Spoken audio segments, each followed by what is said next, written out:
Rina baru saja mendapat nilai terbaik dari lomba melukis, namun Rina tidak terima karena menganggap lukisan Rina abstrak dan tidak lebih baik dari lukisannya. Mengejek dan mencela hasil karya orang lain yang tidak sesuai dengan selera kita, melanggar sila Jadi kita pahami dulu maksud dari soal ini.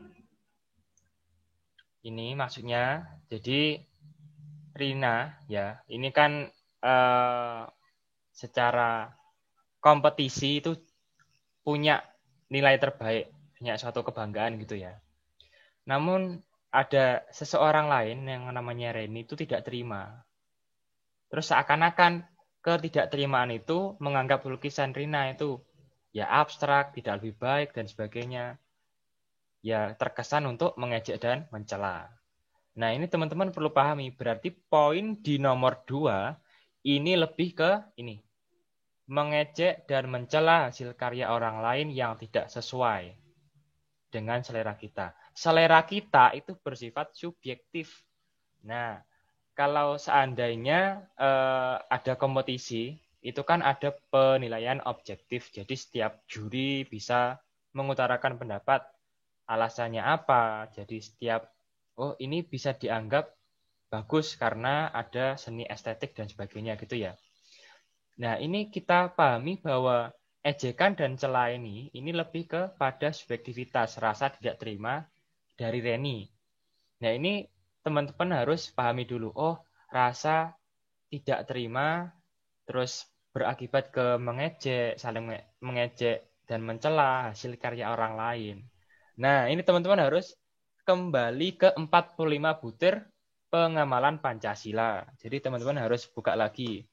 Nomor 2 ini lebih mengacu kepada sila kelima. Adanya penyimpangan. Jadi di dalam soal pilar negara Pancasila ini teman-teman harus jadi ada dua tipe teman-teman. Ada penyesuaian, jadi ada suatu kegiatan, ada tindakan yang sesuai dari sila-sila itu, atau sebaliknya penyimpangan dari beberapa sila, kelima sila itu. Oh ada penyimpangan dari sila ini, butir ke ini, alasannya ini. Oh ada kesesuaian dari sila ini, butir ini, kegiatannya ini, tindakannya ini. Jadi teman-teman harus paham dulu. Oh, jadi maksud intinya itu ini, tidak terima mengejek mencela hasil karya orang lain. Nah, saya bacakan teman-teman ya. Jadi, sila 5 butir ke 10. Teman-teman boleh sekalian searching. Kita belajar bareng teman-teman. Sila kelima butir ke 10. Ini saya bacakan ya. Suka menghargai hasil karya orang lain yang bermanfaat bagi kemajuan dan kesejahteraan bersama. Jadi di sini dalam penjabaran dari 45 butir pengamalan Pancasila disebutkan bahwa butir ke-10 sila kelima itu suka menghargai hasil karya orang lain. Nah, di sini sudah terlihat mengejek dan mencela itu sudah bertolak belakang dengan suka menghargai. Jadi gitu ya teman-teman. Ya, sudah. Mahasiswa milenial sekarang kebanyakan adalah mahasiswa yang apatis dan hedonis. Itu terbukti dengan banyaknya kafe atau warung kopi yang lebih banyak mereka kunjungi dibanding membentuk forum-forum diskusi. Di kafe dan di warung kopi tersebut mereka hanya sibuk dengan HP mereka sendiri dan bahkan meja yang satu dengan meja yang lain tidak saling mengobrol. Sikap mahasiswa tersebut melanggar sila. Oke, kita pahami dulu. Jadi milenial sekarang itu kebanyakan bersifat apatis. Apatis itu apa? Apatis itu tidak peduli dengan sama lain. Jadi lebih mementingkan diri sendiri. Hedonis itu apa? Hedonis itu adalah gaya hidup yang kemewah-mewahan. Jadi teman-teman harus paham ya kata-kata yang sekiranya itu masih asing di telinga teman-teman. Nah ini terbukti dari banyaknya kafe atau orang kopi yang lebih banyak mereka kunjungi dibanding forum diskusi. Jadi terbukti ya banyak kafe itu malah sering dikunjungi daripada forum-forum diskusi. Nah, ini malah disibukkan dengan HP. Jadi lebih menuju ke arah hampir ke antisosial atau ansos.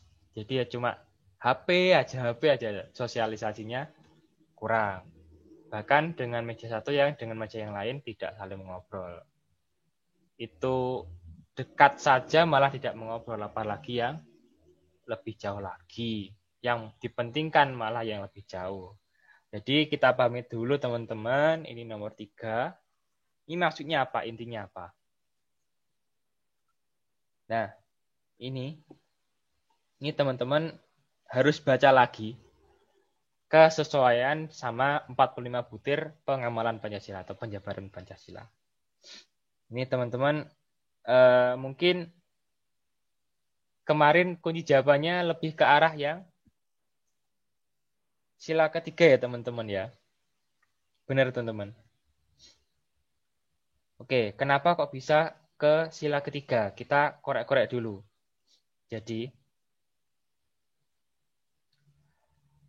dari beberapa penjabaran dalam pengamalan sila yang ketiga, itu lebih mengarah kepada penjabaran sila ketiga butir ke, nah ini kebersamaan dan persatuan.